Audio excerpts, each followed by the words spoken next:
Video is the explanation of the three principles of physics at work in my Rube Goldberg device.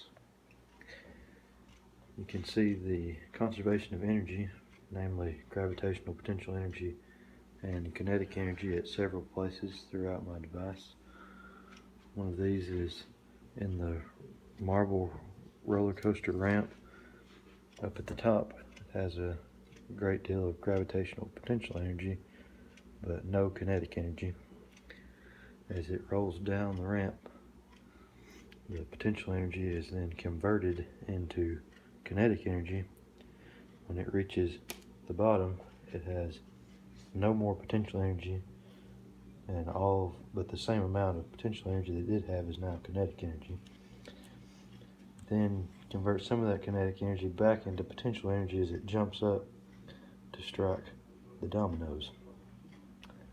There's also gravitational potential energy in the Pringles can at the top of the ramp, and also in this stack of dominoes that looks like I'm fixing to accidentally knock off.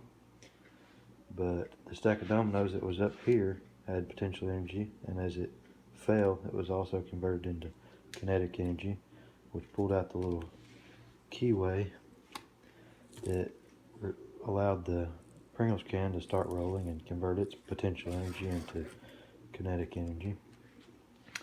The pendulum had potential energy at the top, which was converted to kinetic energy at the bottom along this curved path, which would then swing up and go back to potential and kinetic, potential and kinetic, until it ran out of energy, which was being transferred into friction, or being lost due to friction rather.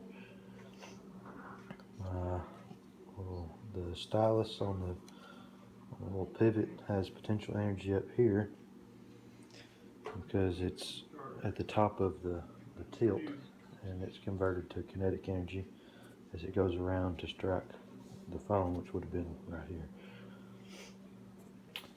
You can see the conservation of momentum in the dominoes,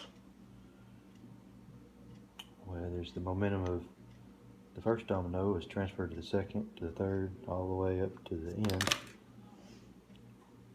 And the momentum of Pringles can that it gained rolling down the hill is transferred to the pendulum, like that.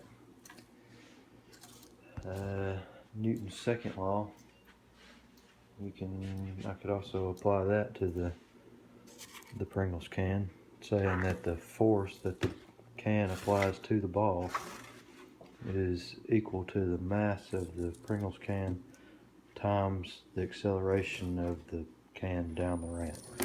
Would be, if you multiply those together, would be the force onto the ball.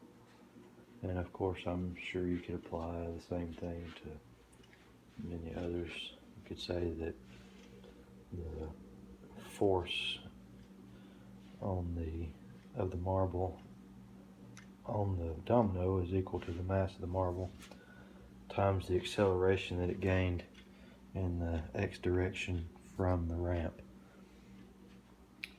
I think that covered pretty much everything that I can think of.